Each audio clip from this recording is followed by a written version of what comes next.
Assalamualaikum warahmatullahi wabarakatuh. Ya, Bapak Ibu, yang saya hormati Bu Purnawati selaku Kepala Sekolah SDN 125 dan rekan-rekan sejawat dari guru SDN 125. Pada hari ini kita akan melakukan pengimbasan implementasi budaya positif di sekolah di SDN 125 Oku. Untuk melakukan aksi nyata calon guru penggerak angkatan 7 Bapak Esi Pratama Rakalpa dan Ibu Evi Mulyani. Adapun susun acara pada hari ini yaitu yang pertama pembukaan, dan yang kedua sambutan, dan yang ketiga materi, dan selanjutnya itu umpan balik. Baiklah, untuk yang pertama marilah kita melapaskan lapas Bismillah. Bismillahirrahmanirrahim. Ya, baiklah, yang kedua dilanjutkan dari sambutan Ibu Kepala Sekolah Ibu Elnawati. Dipersilakan. Bismillahirrahmanirrahim. Rekan terpilih SD Negeri 125 Oku yang kami hormati, calon guru penggerak dari SD Negeri 125 Oku yang kami banggakan. Assalamualaikum warahmatullahi wabarakatuh. Waalaikumsalam. Puji dan syukur kita panjatkan kehadirat Allah Subhanahu wa taala karena di pagi hari yang cerah ini kita masih diberi kesehatan dan kesempatan sehingga kita dapat berkumpul di ruangan ini guna pengimbasan implementasi budaya positif di sekolah oleh guru penggerak, calon guru penggerak angkatan 7 dari SD Negeri 125 Oku. Dengan adanya guru penggerak dari SD Negeri 125 Oku ini, kami berharap bahwa kedepannya pendidikan di SD Negeri 125 Oku ini akan lebih baik dari sebelumnya. Dalam hal ini kami mengharapkan dari calon guru penggerak dapat mengimbaskan ilmunya pada guru yang ada di SD Negeri 125 Oku. Dalam hal pengimbasan implementasi budaya positif di sekolah pada hari ini, kami selaku pimpinan dari SD Negeri 125 Oku ini akan membuka secara resmi bahwa pelaksanaan ini resmi dibuka dengan mengucap Bismillahirrahmanirrahim. Acara ini resmi kita buka.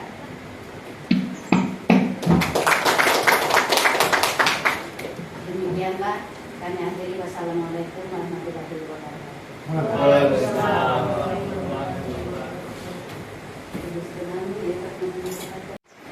Bismillahirrahmanirrahim. Assalamualaikum warahmatullahi wabarakatuh. Waalaikumsalam warahmatullahi wabarakatuh. Apa kabar hari ini teman-teman? Baik. Maaf ya aku panggil teman-teman karena supaya kita lebih enak aja. Hari ini izinkan saya untuk menyampaikan aksi nyata modul 1.4 yang berjudul diseminasi implementasi budaya positif di sekolah. Nah, ini kita akan membahas tentang budaya positif. Sebelum kita mulai, Bapak Ibu, supaya lebih semangat, boleh saya minta Bapak Ibu untuk berdiri. Jadi kita mau bermain dulu nih sebentar ya. Permainannya apa? Nanti Bapak Ibu akan bermain berpasangan. Ada berapa nih kita hitung? Pak Bambang, ada berapa Pak? 1, 2, 3, 4, 5, 13, 12. 12 ya, ada 12 jadi pas. Silakan Bapak Ibu untuk berjajar atau maju ke depan saya berpasangan. Boleh ya? Saya hitung sampai 5. 1, 2, 3.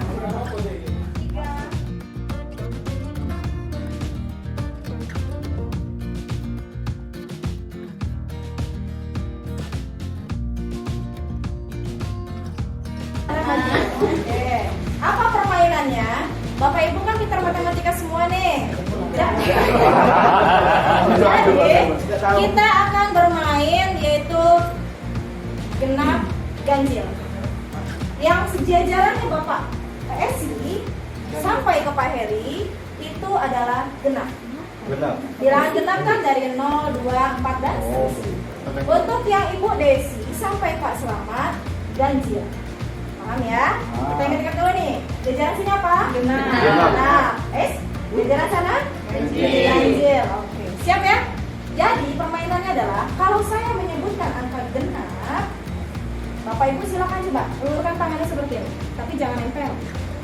Mana Nah, gini. Sematnya. Nah, ke temannya masing-masing. Iya. Jangan menempel. Ya, kalau saya bilang 2, berarti angka genap atau ganjil? Genap. Yang ganjil tarik. Tapi yang genap berusaha untuk menepuk. Oh.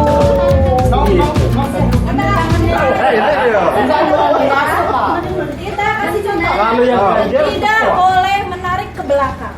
Hah? Boleh ke bawah? Apa ke atas? Ya, ingat ya. Ke atas. Nggak boleh dari sini. Nggak boleh ke Oke, siap? Siap. Tidak tahu. Jadi sebenarnya ulur nama. Sejajar, Bu. Saja. Kita praktek dulu. Contoh dulu. Yang hindar yang dipanggil ya. Ya. Yang menghindar yang dipanggil. Yang menghindar yang di Dipanggil. Sebutkan. Ya. Iya. yang misalkan dia disebutkan genap, berarti dia yang harus memukul. Genap ini kan.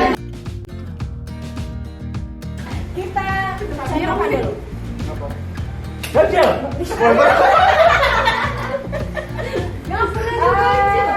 Apa?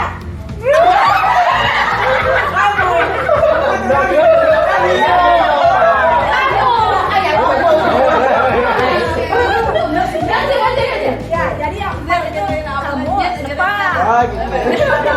Mana kan nanti. Ya, soalnya kira-kira ada 3 lah. Siapa yang paling banyak Menepuk. menepuk? Heeh. Nah, kita ambil hadiahnya.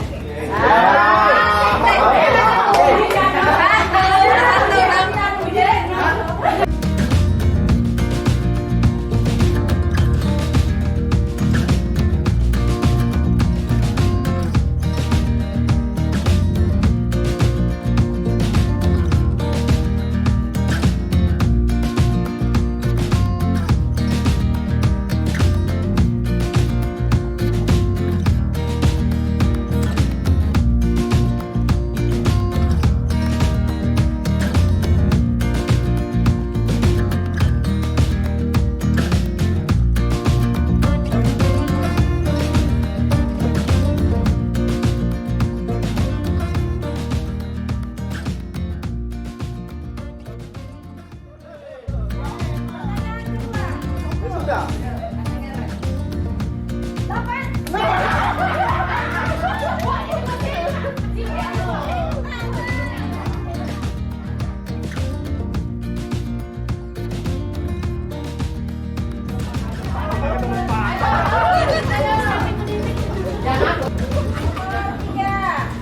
Tiga, cuma 3. Mana boleh joget ganjil,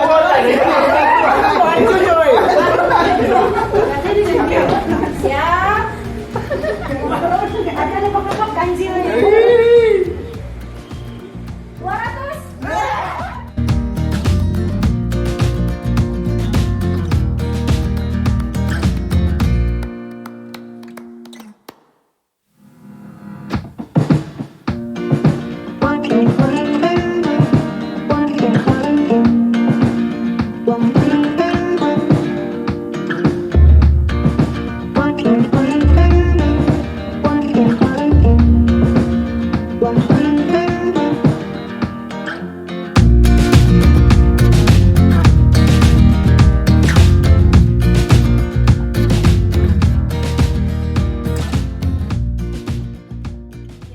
Kita ya supaya agak semangat juga.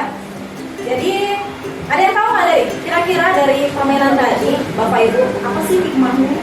Kebersamaan. Ya, lanjut. Apa lagi? Kekompakan. Ada lagi Pak? Fokusnya. Ya, fokus terus sama bisa. Bisa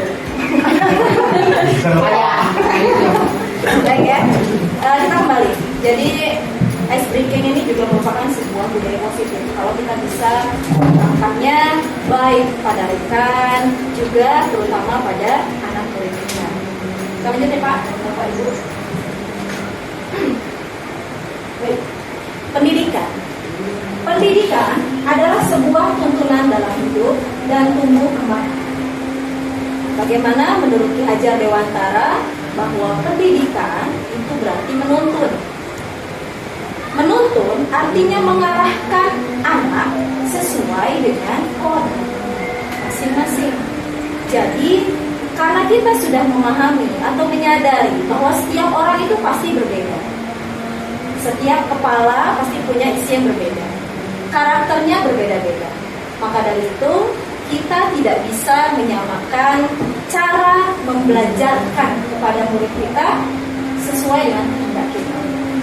Itulah kenapa kita sebagai guru punya tanggung jawab untuk bagaimana caranya anak murid kita ini kemudian semakin meningkat karakter yang sudah ada dalam diri. Sekarang saya coba yang bertanya Bapak Ibu. Di kelas, apakah murid-murid kita semuanya memiliki karakter yang sama? Tidak. Tidak. Ada yang suka belajar bahasa, ada yang suka belajar matematika, ada yang dia suka mungkin belajar menggambar. Dan semuanya ini harus kita berikan wadah atau berikan fasilitas. Agar apa? Agar apa yang mereka miliki, minat dan bakatnya bisa tersalurkan sesuai dengan kita. Ya, kita lanjut. Nah, inilah. Hari ini kita mau membahas tentang konsep utama budaya positif. Bapak Ibu, sebelum saya meneruskan, budaya positif dari katanya saja, budaya positif itu berarti pembiasaan mengenai hal-hal yang bernilai positif. Ya, untuk apa? Untuk menumbuhkan karakter murid. Apa saja yang dibahas? Ya. Nah, ada 7 poin yang akan dibahas atau yang ada dalam lingkup konsep budaya positif. Pertama, ada perubahan paradigma belajar. Kemudian yang kedua, disiplin positif. Ketiga, motivasi perilaku manusia. Keempat, kebutuhan dasar manusia. Kelima, posisi kontrol restitusi. Keenam, keyakinan kelas. Dan yang terakhir adalah segitiga restitusi. Dari kata-katanya sepertinya agak-agak gimana gitu ya. Kita bahas satu-satu. Baik, pembelajaran dengan paradigma baru. Apa maksudnya pembelajaran dengan paradigma baru? Kita garis bawahi pada kata berdiferensiasi. Menurut Bapak Ibu, different itu kan artinya beda ya? Nah, artinya pembelajaran yang akan kita lakukan ke depan itu diharapkan adalah pembelajaran yang memang bisa memfasilitasi setiap perbedaan yang ada pada diri anak murid. Nah, untuk apa tujuannya? Mewujudkan profil pelajar Pancasila. Nanti kalau kita ditanya apa itu profil pelajar Pancasila, yuk dari sekarang 1 sampai 6. 1, 2, 3, 4, 5, 6. Pak Heri boleh menyebutkan satu Pak. Apa sih yang ditunjuk dari profil pelajar Pancasila? Mandiri. Yang ini Pak, yang saya tunjuk maaf. Baiklah, kita perbesar ya. Pak Selamat, terbaca Pak? Tidak terbaca. Bagus, terima kasih Pak. Jadi ini adalah beriman, bertakwa kepada Tuhan Yang Maha Esa dan berakhlak mulia. 1, itu yang pertama kali ditanamkan. Jadi sifat apa Pak? Religius. Itu yang harus ditanamkan pertama. Kedua adalah sengaja mandiri. Disebut mandiri Bapak Ibu ya, bukan mandi sendiri. Tapi mandiri yang dimaksud di sini adalah misalkan kita guru nih, tidak harus menerus disuruh sama Ibu Elna sebagai kepala sekolah, Bu, Bapak Ibu silakan kamu ikut pelatihan ini ya besok. Bapak Ibu buka ya platform Merdeka Mengajar, Bapak Ibu kamu harus begini A, I, U sampai Z. Tidak. Yang disebut dengan mandiri, bagaimana kita sebagai seorang guru itu berusaha mandiri mencari pembelajaran yang kira-kira akan dibutuhkan oleh murid, misalkan salah satunya, atau semua yang bermanfaat untuk kita. Jadi jangan nunggu perintah Bapak Ibu, itu disebut mandiri. Saya ada ilmu ini baca. Karena apa? Ilmu itu tidak harus kita suapi terus ya, tapi kita bisa mencari. Itu mandiri. Begitu juga anak-anak murid kita. Banyak sekarang caranya agar mereka bisa menambah pengetahuan. Karena apa? Karena kita sudah berada di abad 21. Bagaimana semuanya, internet lah dan yang lain sudah tersedia. Terus yang ketiga, itu bernalar, Masya Allah, itu bernalar kritis. Nah ini, nak tanya lah, ya, ingin tahunya tinggi. Kemudian dikit-dikit nanya, Pak ini bagaimana sih? Pak, bukan sekedar tanya. Ada yang sulit, kira-kira begini. Kalau misalnya kita jawab, misalkan jawabannya A, si anak bisa merubahnya menjadi B, C, D, itu sudah benar kritis. Ya. Kemudian kreatif. Nah ini jarang kita memiliki guru yang kreatif. Karena kreatif itu bawaan sebenarnya ya, tapi bisa dicari. Nah anak-anak diusahakan menuju ke sana, kreatif. Karena pada dasarnya anak-anak itu senang bermain. Ya. Buktinya, contohnya ada salah satu murid saya, dia membuat blushing itu dari apa namanya Pak Bambang? Lahan. Itu bagi saya sebuah pencapaian luar biasa. Kenapa? Anak kota, mohon maaf, mungkin tidak sampai ke situ pikirannya. Tapi mereka memanfaatkan apa yang sudah ada di sekitar mereka untuk membuat sesuatu yang berbeda. Itu luar biasa Bapak Ibu. Terus ini, daun apa namanya? Yang bisa dibuat anyaman Pak? Daun kelapa. Ada lagi satu lagi daun pandan ya. Daun pandan, jamur ya. Nah itu mereka buat semuanya tuh luar biasa. Bikin wayang-wayangan Bapak Ibu. Jarang saya nemukan itu di kota. Saya nemuin di sini tuh luar biasa. Ya, apalagi bikin apa Wilmy untuk yang orang meninggal tuh Wilmy sangke dari botol dari aqua dari apa. Itu kalau bisa kita angkat, maka itu bisa menjadi nilai tambah bagi murid itu sendiri. Ya, ini yang mau kita titik beratkan kepada murid kita. Lalu, ya, bergotong royong. Nah, untuk bergotong royong ini, alhamdulillah di tempat kita ini sangat menjunjung tinggi gotong royong. Buktinya kalau sedekahan orang-orang sudah bergotong royong. Di sekolah diharapkan anak murid kita pun mempunyai sikap seperti itu. Lalu ada berkebinekaan global. Jadi anak-anak murid kita nanti diberikan fasilitas supaya mereka bisa mengenal dunia lain selain dunia dalam sekolah. Ya, bukan dunia lain, dunia gaib, bukan. Dunia lain di luar batas ini. Ya, Bapak Ibu ya. Kemudian kita lanjut ke, nah ini, pernah tidak kita bayangkan ya, Bapak Ibu dipaksa melakukan suatu aktivitas saat masih kecil. Kalau saya masih ingat dulu. Nah, apa Bu Sri? Dipaksa sama Uma, ngapain dulu? Ngaji.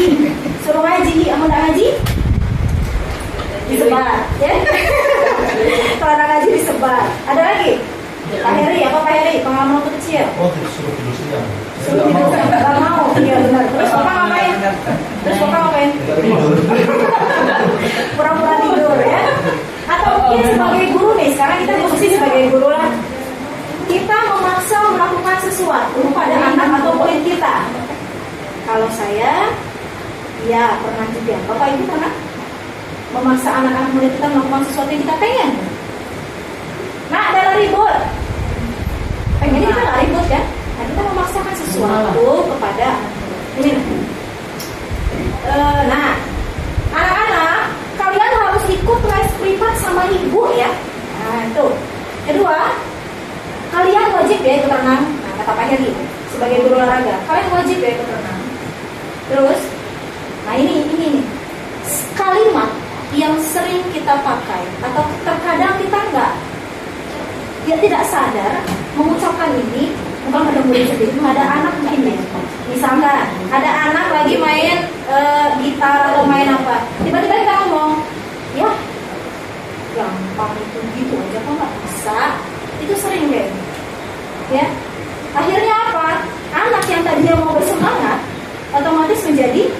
Down. Dari kalimat, ya. Jadi apa yang ingin saya berikan di sini bukan hanya untuk murid, tapi kita berkaca sebagai orang tua. Lalu yang ketiga, berikutnya, disiplin positif. Ada kata dipaksa dulu biar terbiasa. Coba Bapak Ibu boleh mengungkapkan perasaannya bagaimana ketika mendengar kalimat Pak Isi? Dipaksa dulu biar terbiasa. Menurut Bapak itu bagaimana? Menurut saya ya memang seperti itu, karena jika sesuatu yang baru kalau diberikan biasanya kita menolak, tapi ketika dipaksa lama kelamaan ya terbiasa, bisa dan senang melakukan. Contohnya gimana Pak Sarman? Sembahyang subuh. Kalau itu dipaksakan sama itu pernah, kami dipaksa nggak pernah pasti dan tujuh saja. Ya, benar Pak, setuju saya. Mungkin pengalaman Pak Sarman saja ya, pengalaman Pak Sarman. Kita begitu ya. Kalau tidak dipaksa, biasanya agak sulit. Jadi duluan dipaksa. Terus bagaimana dong? Nah, pada poin pertama, memaksa setidaknya memang berhasil. Nampak berhasil, tapi untuk jangka pendek. Ya, barangkali saat itu anak kita atau murid kita itu hanya melakukan karena rasa takut. Udah lagi bapak aku nih panggil aku pasti nih. Bangun ya. Takut. Ya kan? Ada rasa takut. Akhirnya dia melakukan, Pak. Nah, artinya berdampak sekali apa yang kita lakukan itu kepada anak atau murid kita. Satu, perilaku hanya akan dilakukan jika ada paksaan dari luar. Kalau tidak dipaksa, dia akan jalan. Begitu kira-kira. Ya. Kedua, ada perasaan hilang ketertarikan atau antipati pada kegiatan yang dipaksakan. Misal nih Pak, tadinya Talida suka sekali sama les matematika Pak, atau les musik. Ya, tapi karena kita, nak jam 2 nanti kamu bangun ya. Sudah itu kamu les. Besoknya lagi, nak kamu jam 2 bangun. Pokoknya kalau nggak bangun begini. Tadinya anak yang suka dengan les matematika laju enggak lagi dia Pak. Bukan karena les matematikanya, tapi karena ya kesalannya, rasa takutnya. Bentar lagi dimarahin bapak nih gara-gara takut. Ini. Artinya apa? Tidak berasal dari motivasi dari dalam. Itu bapak itu. Ya, jadi jangan kita merasa bangga ketika anak atau murid kita kemudian mau melakukan sesuatu yang diperintahkan oleh kita, gitu ya. Siapa tahu dia itu melakukan hanya karena rasa takut dimarahin. Nah itu yang harus dihindari. Ya, kenapa? Karena poin berikutnya adalah kemerdekaan anak akan menjadi terbatas. Ya, tidak merdeka. Nah, menurut Ki Hajar Dewantara, disiplin yang kuat itu adalah syarat utama untuk mencapai kemerdekaan. Arti dari merdeka di sini, Bapak Ibu, bukan berarti kita ini bebas dari perintah, bukan. Tapi bagaimana kita bisa memerintah diri kita sendiri. Ya, bukan lagi berasal dari paksaan dari luar, tapi dari diri kita sendiri.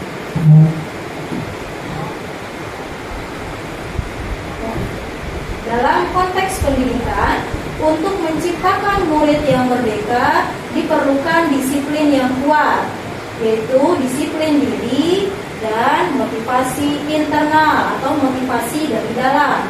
Tapi kata Ki Hajar Dewantara, jika itu tidak cukup, maka diperlukan penguasa lain atau pihak lain dari luar.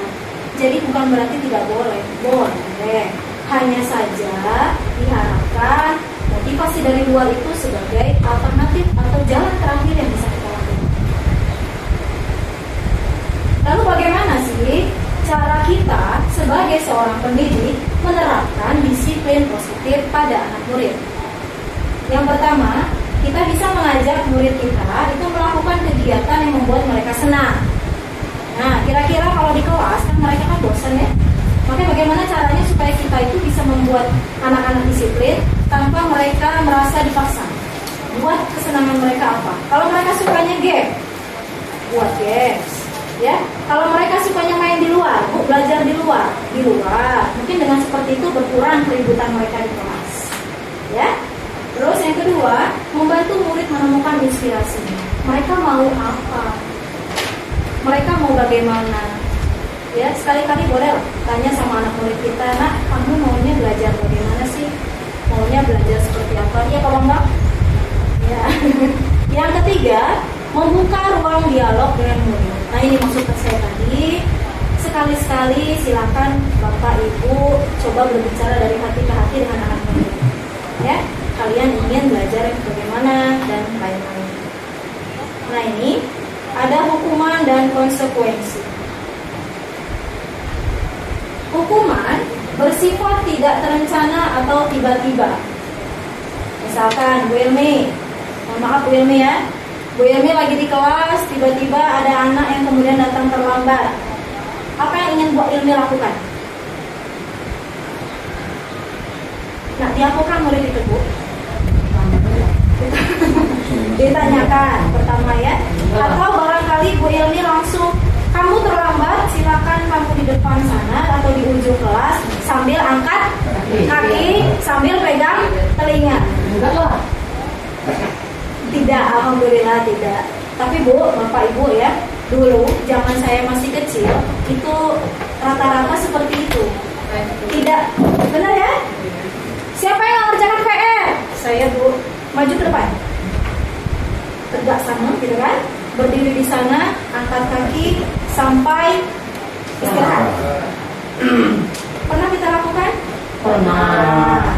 Dan mengalaminya? Itu hukuman Bapak. Jadi murid tidak tahu menau dia. Tiba-tiba saja diberikan hukuman seperti itu. Tiba-tiba dikasih yang seperti itu kan kaget, ya. Artinya apa? Hukuman itu bersifat satu arah saja. Hanya dari guru saja, tanpa adanya kesepakatan dengan murid. Itu hukuman. Kemudian tidak ada pengarahan dari pihak guru baik sebelum atau sesudah. Jadi apa aja gitu yang kira-kira spontanitas. Dia melakukan kesalahan sesuai dengan pikiran kita aja. Kamu lari, kamu ini, nah itu disebut hukum. Jadi lebih pada ke kegiatan fisik, ya. Kemudian yang kedua yaitu konsekuensi. Apa bedanya hukuman dan konsekuensi? Itu ada pada ini, Bapak Ibu.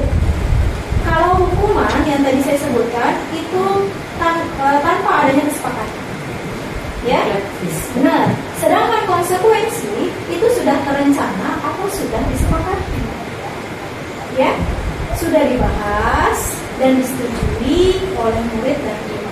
Dan enggak. Nah, benar. Jadi konsekuensi ini biasanya sudah ada kesepakatan.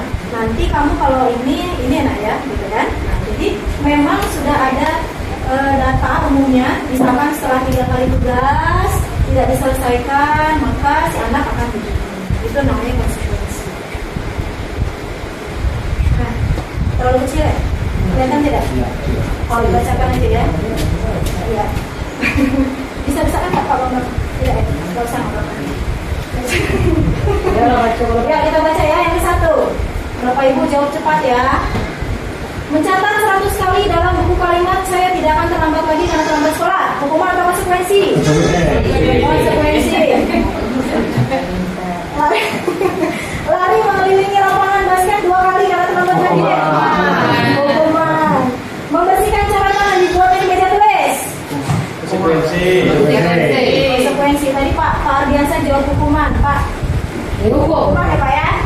Terus yang Pak, murid diminta push up 15 kali karena tidak menggunakan masker. Hukuman. Menggantikan kertas tugas pemain yang terlalu coret-coret. Konsekuensi. Nanti dulu. 1, 2, 3, 4, 5. Kenapa Bapak ini bisa jawab hukuman dan konsekuensi? Kan tapi ada mana. Yang sebelumnya Siapa dulu yang ngomong? Pak Bambang, boleh? Ya, Pak Bambang. Kenapa Bapak bisa memilih nomor 1 itu adalah hukuman? Apa tadi? Konsekuensi. Karena di slide sebelumnya tadi kan udah dijelaskan oleh Ibu mana apa pengertian hukuman dan apa itu konsekuensi. Kalau hukuman itu nggak pakai kalau hukuman itu pakai fisik, kalau konsekuensi itu nggak pakai fisik, sudah disepakati. Iya, betul sekali. Pak Selamat, kalau Pak Selamat kenapa Pak membersihkan lari mengelilingi lapangan basket itu disebut hukuman Pak? Karena menggunakan fisik. Karena menggunakan fisik, ya. Terus untuk poin yang terakhir, membersihkan WC sekolah karena mematahkan pensil kawan. Konsekuensi atau hukuman? Hukuman konsekuensi. Konsekuensi atau Harusnya gantikan. Hukuman. Baik. Ada yang kenapa kalau menurut Bu Sri kenapa konsekuensi? Karena sudah ada aturan yang sudah disepakati. Kalau mengganggu teman itu tidak boleh kan? baik. Ada yang jauh hukuman tadi siapa? Boleh? Ibu Iza? Bu ini mal? Hukuman saya. Iya, Pak. Kenapa jauh? Tidak disepakati ya. Langsung ke komisariat ya. Dan sebelumnya kan sudah disepakati. Ya. Jadi bagaimana? Lebih pada hukuman atau konsekuensi? Hukuman. Hukuman. Ya, hukuman. Kenapa? Karena membersihkan WC tidak ada hubungan dengan mematahkan pensil. Kalau mematahkan pensil, maka konsekuensinya dia harus mengganti pensilnya. Jadi itu Bapak Ibu, kita menitik beratkan kepada sejalan apa tidak dengan kesalahannya. Kalau kesalahannya mencoret-coret buku temannya, jangan suruh bersihkan WC, tapi Ganti. Balas dendam. jangan ganti coret-coret lagi. Ya, kebutuhan dasar manusia. Bapak Ibu sering kan lihat Pak Bambang menjahili saya? Sering ya? Ya, balas dendam apa, Bu? Pak Bambang tiba-tiba mengambil pulpen Pak Esi. Tiba-tiba mengambil nasi Pak Esi. Apa sih dia butuh apa sebenarnya? Butuh perhatian. Butuh perhatian ya. Bukan supervisi, Bu. Karena di rumah sudah ada Bukan yang memperhatikan dia. Bukan yang memperhatikan dia di rumah. Jadi dia tidak perhatian dengan bisa jadi ya, bisa jadi Pak Bambang butuh perhatian, kurang kasih sayang. dari sayang dari Bu. Atau misalkan Pak Ardiansa tiba-tiba ngambil makanan saya misalnya ya, makanan saya terus dimakan di situ. Bapak Bisa jadi dia lapar. Jadi apa saja kebutuhan dasar manusia ini? Pertama, bertahan hidup. Maksudnya apa? Kita butuh makan, kita butuh minum, ya, butuh tempat tinggal. Dari ini memang harus. Kalau ini kekurangan, pasti ada dampaknya. Apa nanti kita lihat ya. Kita lihat dulu nih. Ada kedua, kebutuhan kasih sayang dan rasa diterima. Ketiga, ada penguasaan. Keempat, kebebasan atau kebutuhan akan pendidikan. Dan kelima, kesenangan. Saya kasih kasus deh. Oke. Tuh, Ibu Ismanya tidak ada. Ibu Isma, guru wali kelas 1A di SD Pelita Hati. Dia bingung. Dia menghadapi ulah salah satu murid di kelasnya, namanya Doni. Jadi beberapa anak itu melapor sama Ibu Isma, Bu, si Doni ini sering minta bekal makan siang dengan paksa. Nah, kalau kamu, kalau Bapak Ibu jadi Ibu Isma, apa yang Bapak Ibu lakukan kira-kira? Tanya dulu. Ya, apa Bapak?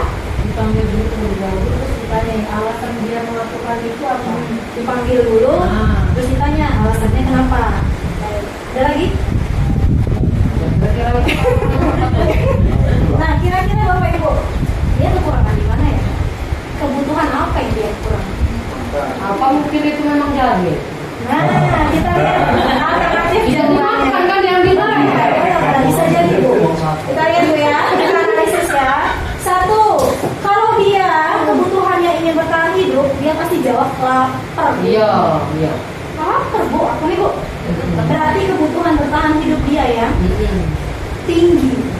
Jadi Bapak Ibu ya, sebelum kesini, kita ini sebenarnya punya kebutuhan dasar yang tinggi loh, yang dominan. Contoh, misalkan ya, kita orangnya pendiam, penyendiri. Kalau di kelas nggak ada teman, ya. Misalkan saya nih, gitu ya, sukanya menyendiri dan lain-lain.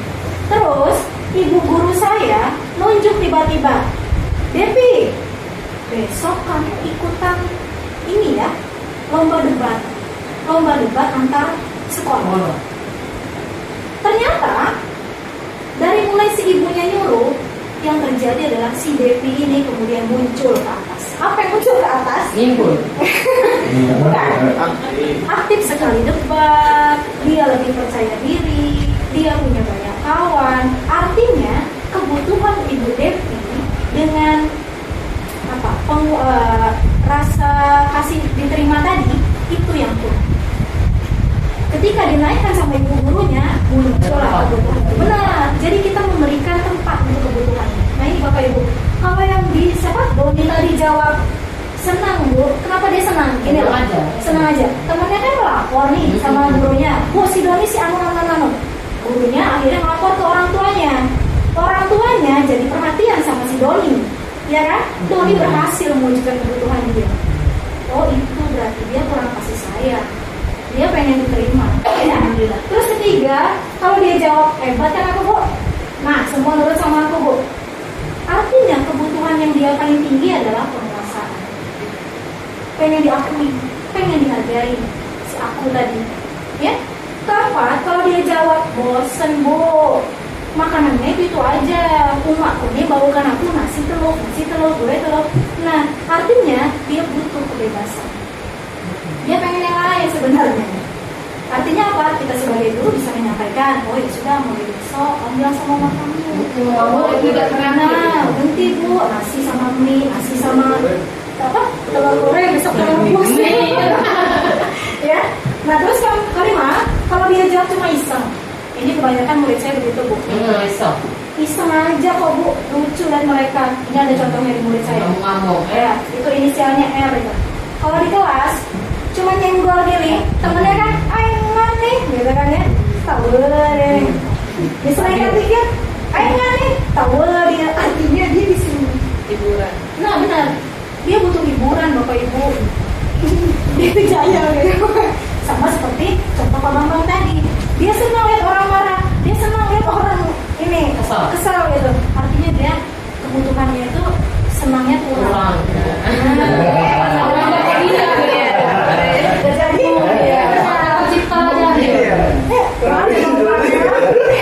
Jadi Bapak Ibu ya, benar banget ya. Sekarang mulai dari sekarang nih ya, karena kita sudah tahu. Coba berkaca sama diri kita sendiri. Kalau kita nanti merasa pengen dijailin terus, melihat si orang senang, berarti kebutuhan itu tinggi dan pengen dipenuhi. Betul. Ya. Nah sekarang ya, kalau Bapak Ibu bawa anak lapar terus ngeluh dikit-dikit ini, bertahan hidupnya berarti. Ya. Kalau jahil berarti kurang kesenangan. Kalau dia pengen kasih sayang rasa diterima tadi, itu tadi pengen dia tuh melakukan sesuatu yang kira-kira bikin orang nanti perhatian sama dia. Nah, itu dia kurang di situ kasih sayang dan rasa diterima. Ya, makanya mohon maaf, saya pun menyadari kepada anak saya. Ternyata kadang-kadang anak saya tuh nangis terus. Kapan saya pulang dia nangis. Kenapa? Ada ini yang kurang. Jadi sayang Bu Devi. Bukan udah disayang, tapi waktunya dia memang butuh di dekat gitu. Karena gini Bapak Ibu, yang saya pelajari, mohon maaf ya nyentil sedikit dari psikolog gitu ya. Ada anak yang harus dicas baterainya sesuai dengan kebutuhan. Kalau Bapak Ibu yang sudah punya anak sini, ada anak nempel bawaannya, artinya dia memang butuh dipeluk terus-menerus. Agak ditambah pengen aja, pengennya dipeluk, itu dia ya. Jadi jangan dimarahi, ngapain sih peluk ibu terus, jangan, kenapa nangis semua ya. Jadi kalau ada anak kita yang sering nangis, jangan dimarahi, berarti ada satu yang kurang kebutuhannya itu ya. Atau suami kita, istri kita ya, itu semuanya berhubungan dengan kebutuhan dasar manusia. Lanjut ya.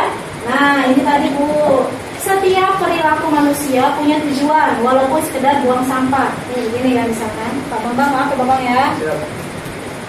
Nah, bukan cuma iseng saya, tapi saya punya tujuan di balik itu. Apa itu Bu? Tujuan saya supaya dia ngambil tadi. Supaya dia bergerak, Supaya dia aktivitas.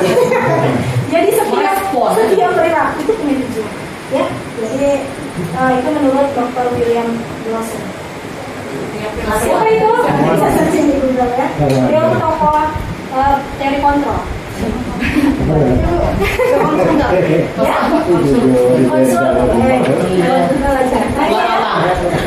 Motivasi atau dorongan yang timbul pada diri seseorang secara sadar atau tidak sadar. Sadar atau tidak sadar. Itu pasti ada tujuan. Nggak mungkin nggak punya tujuan, ya Pak. Terus, ini konsep disiplin. Bagaimana cara menerapkannya? Nah ini restitusi. Sudah ada hukuman, konsekuensi, restitusi.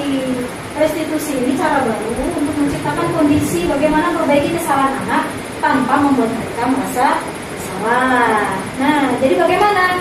Ada tiga poin yang harus kita ingat. Satu, ketika menghadapi anak salah nih Pak ya, jangan langsung di-judge, jangan langsung dinilai kamu salah. Tidak, panggil dulu, samakan dulu perasaan kita.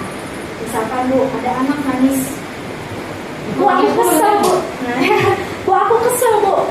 Dia nih mukul aku, ya. Bukan kita langsung sama salah tadi. Nah, tidak. Tapi kita samakan dulu persepsi kita. Oh ya Allah, nah, kamu habis dipukul ya. Kenapa memang dipukul? Gitu kan ya? Oh, itu juga dulu pernah kok ya mengalami kayak gitu. Ya, disamakan dulu perasaan. Oh, itu. Jadi kita posisikan dulu. Kedua, kita validasi kesalahannya. Benar kamu tadi begini. Kalau dia jawab benar Ibu tadi begini. Oh, jadi kita tahu masalahnya. Baru ketiga, kita sampaikan, ingat tidak kesepakatan kelas kita tadi apa? Atau yang sudah kita buat apa? Dari sanalah si anak kemudian dia belajar sendiri. Dia melakukan kesalahan atau tidak itu urusan belakangan dulu ya. Yang jelas si anak mampu mengatakan atau mengungkapkan kesalahannya, kemudian dia mampu perbaiki dirinya sendiri. Tanpa kita langsung memberikan, nah kamu seharusnya begini, kamu seharusnya begini, tidak. Jadi si anak sendiri yang kemudian menyadari, oh iya, ternyata saya salah, oh iya, ternyata ini yang belum saya lakukan. Dan itu yang disebut dengan motivasi internal.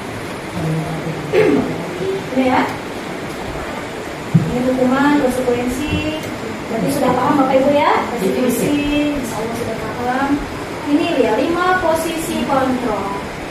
1, ada sebagai penghukum. Kedua, ada pembuat rasa bersalah. 3, sebagai teman. 4, pemantau. Dan 5, manajer. Pak Bambang mau ngomong? Kita lihat ya. Ini Bapak ini kreatif sekali bagaimana dia menyampaikan posisi kontrol dari Pak Heri kayaknya. 5 posisi kontrol seorang guru.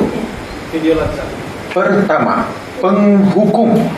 Kemarin sudah Bapak peringatkan jangan, tetapi kamu melakukannya lagi. Ya.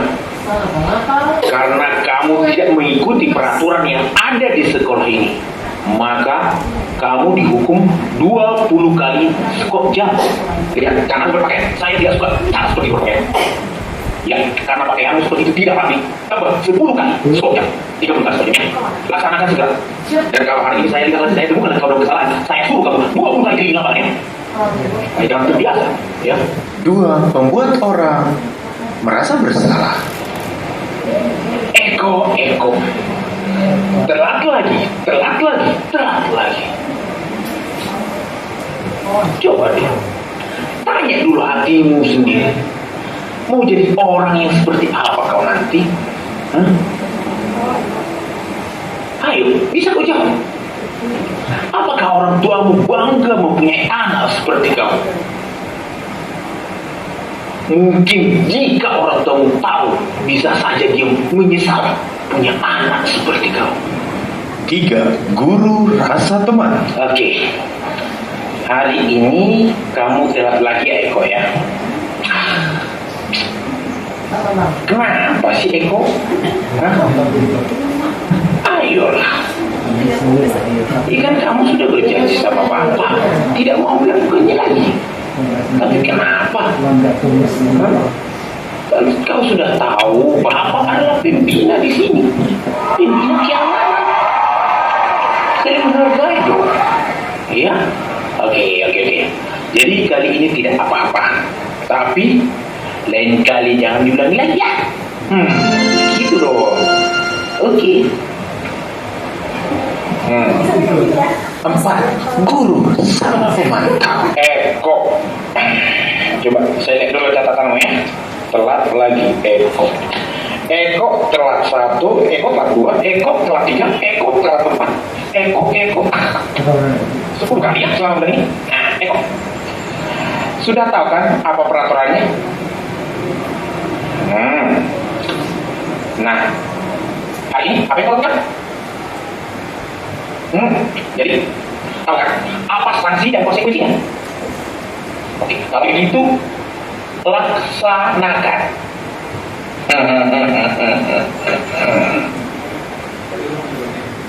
5. Manajer. Iya Eko ya. Hari ini kamu melanggar pelanggaran, yakni telah datang ke sekolah. Padahal kan kita sudah sepakati visi misi bersama kita sesuai dengan visi misi sekolah kita ini. Benar kan? Nah, Eko, apakah Eko yakin visi misi kita ini bagus untuk kita, untuk masa depan kita? Eko sadar kan apa yang telah Eko perbuat hari ini? Jadi bagaimana berikutnya? Apakah Eko bersedia memperbaiki diri dan mengubah sikap atau tindakan yang tadi kau lakukan? Jika kamu mau memperbaiki diri, besok datang lebih cepat. Nah, berarti Eko sudah menjadi pribadi yang lebih baik, orang yang mau berubah ke arah yang lebih baik. Ya, Eko juga bisa belajar dengan tenang, tidak perlu mendapat hukuman. Ya, kawan teman-teman Eko juga tidak terganggu. Jadi proses belajar mengajar kita berjalan dengan baik, begitu. Oke, Eko ya, paham kan sekarang? Oke. Nah, guru yang seperti apakah kita? Dari penjelasan Bapak Kumis tadi mengenai Eko, Bapak Ibu sudah bisa membedakannya? Kalau posisinya sebagai penghukum, biasanya kata-katanya agak naik, agak menghardik sedikit, ya. Kemudian kalau membuat rasa bersalah biasanya agak memelas, minta dikasihani. Ya. Ketiga, sebagai teman itu bawaannya akrab. Terus pemantau, dia biasanya berdasarkan data. Dia sudah pegang data. Dan yang kelima adalah sebagai manajer. Ini yang paling lengkap. Bagaimana sih seorang manajer dengan anak buah, dengan bawahan? Ya, dia itu tidak langsung menjudge salah, tapi bagaimana cara memperbaiki. Kita mungkin sudah pernah merasakan di sini 2, 3, 4, ya. Dan sekarang kita mulai belajar bagaimana menjadi seorang guru dengan memakai posisi manajer. Bagaimana Bapak Ibu? Kira-kira insya Allah sudah sanggup ya? Nah, jadi orang insya Allah. Tapi Bapak Ibu perlu diperhatikan, kadang-kadang kita bisa memakai yang ini juga di saat tertentu, bisa. Bukannya salah, tidak. Ini bisa. Sesuai dengan keadaan, bisa. Cuman agak diminimalisir. Lanjut ya. Ini contoh penerapan yang sudah. Iya. Ini keyakinan kelasnya Bapak Ibu. Ini yang sudah saya lakukan di kelas. Dari mulai mendiskusikan nilai kebajikan yang akan dijadikan kesepakatan. Jadi ini langkah-langkahnya ya. Kedua, siswa memberikan pendapat dan usulan, itu boleh pakai yang ini seperti ini nanti Bapak Ibu. Kalau di kelas namanya sticky note, boleh dipakai, tapi terserah, itu kreativitas guru. Terus kemudian ketiga, baru menyepakati keyakinan dengan mendesainnya dan menempel di ruang kelas. Ini bebas. Bapak Ibu kan semuanya kreatif dan bisa memakai apa saja terserah, supaya keyakinan kelas itu sebenarnya intinya kayak keyakinan kelasnya sendiri, bukan pada dekor. Ya. Lalu ini sudah tadi, nah ini ya yang sudah saya lakukan juga budaya positifnya dari membuat keyakinan kelas, melakukan ice breaking sebelum pembelajaran, terus kemudian melakukan game sebagai metode pembelajaran.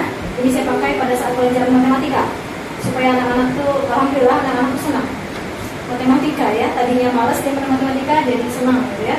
Terus ini literasi membaca, mudah-mudahan bisa diteruskan kembali. Ini tadinya programnya 1 minggu sekali mereka baca buku, dan di hari Senin mereka menceritakan kembali baca buku apa. Walaupun sekarang pada tahapan ada anak yang baca apa Bu ya? Nah itu artinya dia memahami bacaannya, tapi kita bisa lanjutkan programnya. Ya. Terus ini mengenai lingkungan. Kenapa saya pakai ini? Karena kita kan dekat dengan lingkungan di luar ya. Asik menurut saya. Jadi metode pembelajaran tidak hanya di kelas, bisa sesekali belajar. Nah, pada intinya dan pada kesimpulannya adalah bagaimana kita sebagai guru bisa memiliki standar kepribadian yang profesional dan sosial yang baik, murid bisa menjadi insan yang mandiri dan bertanggung jawab. Ya, Bapak Ibu, saya akhiri dengan sebuah pantun. Buah durian dibawa dari Bu Elna, dibawa pulang bersama-sama. Sekian pemaparan dari saya. Semoga tidak ada yang bertanya.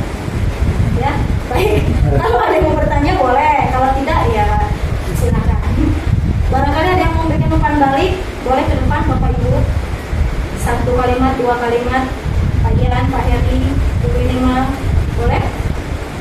Pak Selamat, Pak Bambang, Pak Esi, Bu Desi. Ya, Bu Desi. Kamu akhir. Saya lah. Di sini saya mencoba, izin ya Bapak Ibu, mencoba memberikan kembali. Untuk materi yang disampaikan sangat menarik Bu Devi, terima kasih. Terus kami juga mendapat sesuatu hal yang baru yang tadinya kami mungkin belum pernah terdengar, sekarang sudah bisa.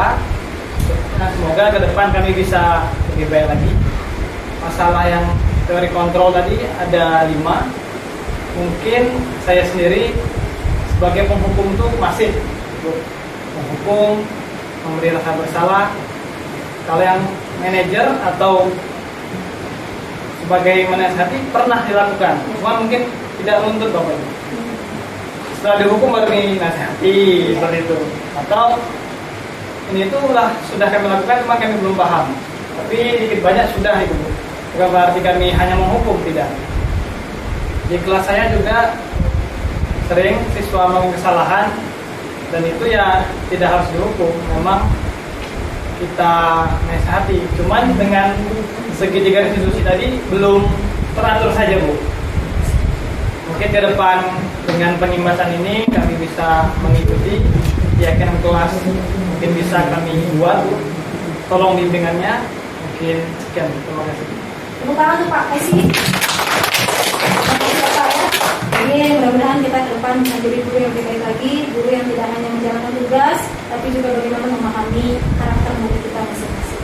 Cukup sekian, Bapak Ibu, terima kasih atas waktunya. Assalamualaikum warahmatullahi wabarakatuh.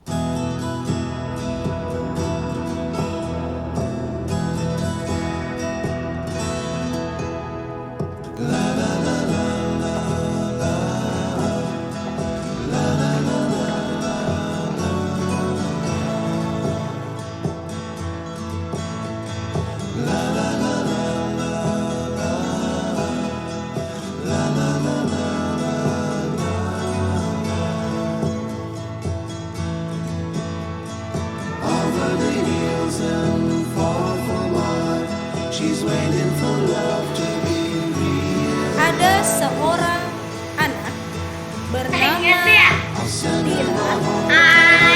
yang sedang menanam cabai di rumah Pak Tani. Kemudian Pak Tani menyuruh aku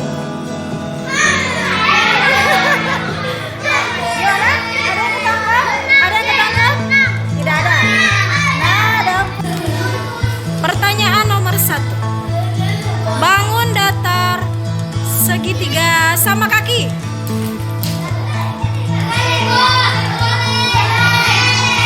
Jawabannya adalah 2 kali. Pertanyaan nomor 2. Bangun datar persegi. Berapa? Sekali.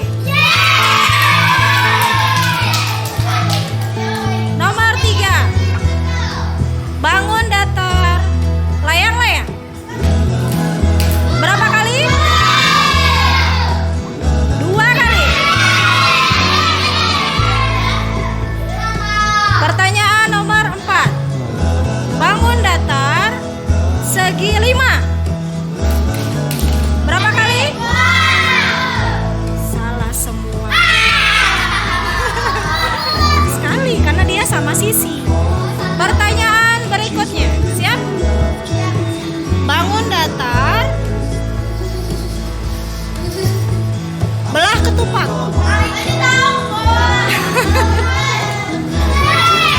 Berapa? Sekali. Nawin. Dapat ayam. Ya sudah, sana.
She's waiting for love to be realized.